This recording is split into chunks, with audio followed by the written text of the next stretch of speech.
I thought I knew exactly what to expect from Arc Raiders. A fresh take on the extraction shooter genre that's been begging for rejuvenation and something different for quite some time.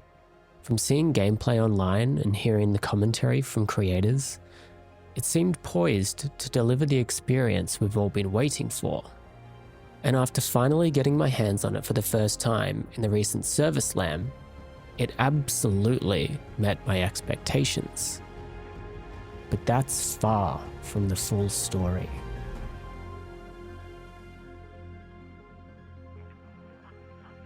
From the moment I dropped into my first raid, I had a feeling I hadn't felt in quite a long time. I think most gamers know that moment, when you realize you've stepped into a game that you're sure is about to be a masterpiece. That feeling of awe at what's been laid out before you, and underneath that, pure joy.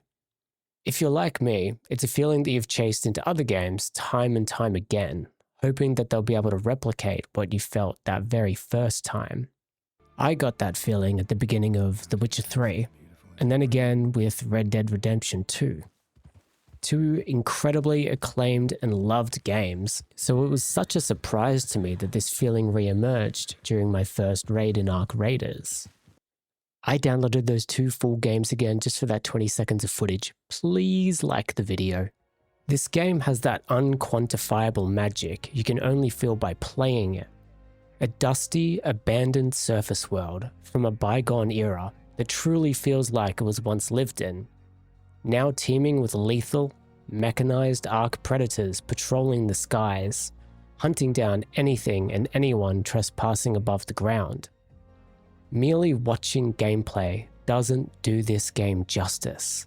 You have to dive in and experience it for yourself.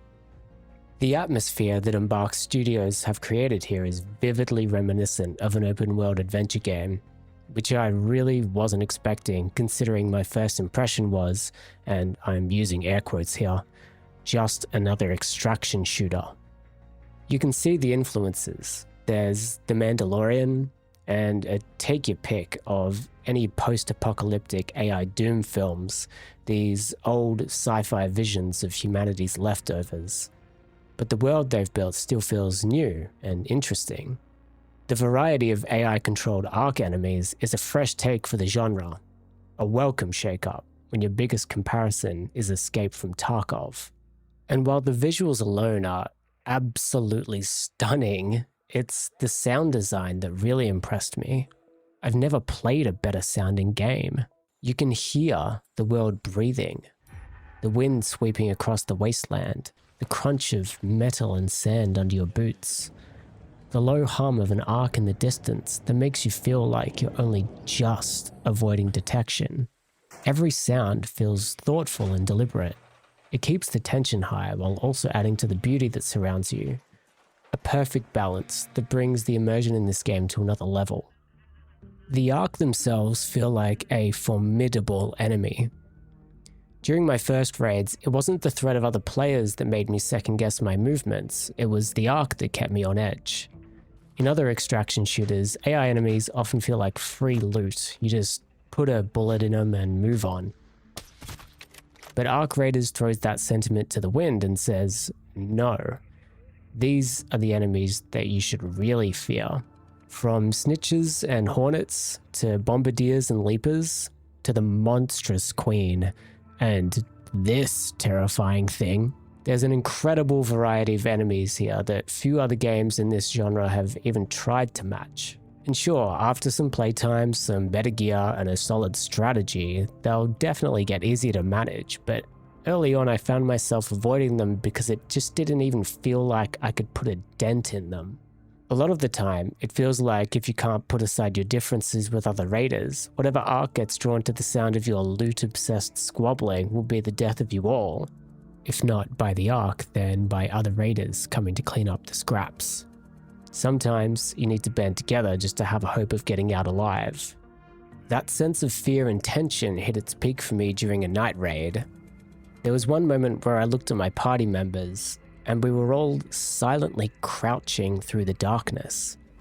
Not because we felt forced to play that way, but because we were so genuinely scared for our lives that it was just instinctual. We weren't role-playing. We felt exactly like our characters, just trying to survive. And it's those unscripted moments that make Arc Raiders feel so special. When the gameplay and the atmosphere blend so perfectly that you just forget that you're even playing a video game. PvP engagements are always a main draw card for this genre, and they feel really well balanced in Arc Raiders. One of the first team fights my party had, we were completely slaughtered by the opposing squad, and it felt good. They had a better strategy, baited us into the open, and then ambushed us. We were all down within the blink of an eye. And it didn't feel cheap or unfair. They were just smarter players with a superior plan, and that's exactly how it should feel. After winning an engagement comes the moment we all dream of, ransacking the defeated enemies for their loot. And this is where I had the most concern going in.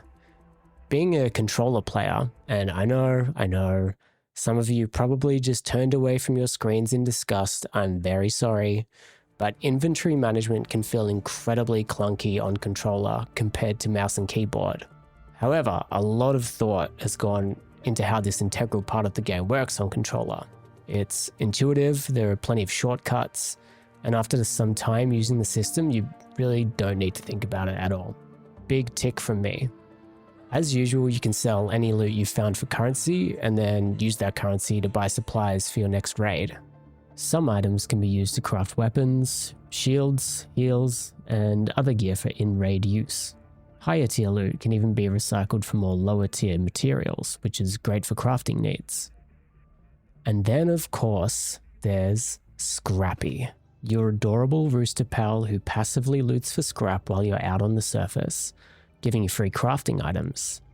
And he's so helpful and he's so damn cute. I mean, just look at him. He's working so hard. And he can wear a little hat. Game of the year. I want to be even-handed and talk about any issues or bugs I came across in my 8 hours of playtime, but honestly, it was a pretty bug-free experience. The only issue I had multiple times was my controller seemingly disappearing in the main menu. It just didn't seem to register any inputs, but that was easily fixed by just using my mouse. Not sure if that was my PC or if that is a bug in the game. The only other thing that happened was that dreaded moment in games like this where you get stuck in the terrain and you can't move. But then this happened. There's two... Oh dude, there's so many things. There's a Rocketeer as well over to the right. Oh yeah, let's run right. A little bit more right. Uh-oh. I'm just, like stuck in a bush. Oh fuck, I'm actually stuck. I'm dead. I'm literally stuck. No. I can't move. Oh wait, fix stuck player? Stop shooting me, you fucker. Oh my god, I got out. I was panicking, so I can't tell you if I could have gotten out sooner, but the fact that this feature even exists is such an obvious quality of life win that I couldn't believe I'd never seen it before. I will say that maybe this game could benefit from an open marketplace where you can sell items to other players like in Tarkov or Arena Breakout, but honestly I don't think that's a make or break for the experience. One thing that really defines this game is the ability to queue into a raid as a solo. Solo experiences in extraction shooters are one of a kind. You've got no one to rely on but yourself. But in games like Tarkov, there's so little room for error that playing solo often ends in disaster when you run into a full team. In Arc Raiders, the matchmaking actually tries to pair you against other solo players, so you don't feel that immediate pressure of walking into a map knowing you're up against coordinated trios. This, I really feel, lowers the bar to entry, which has always been a big issue in the genre. It's a fantastic feature for players who don't really have that many online friends or just want to jump into a raid while they're waiting for others to come online.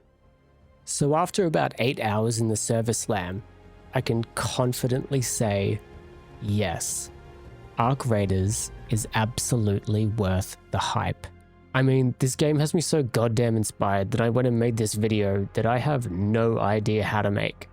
Nice one, Embark. It's a game that sells an adventure unlike any other extraction shooter.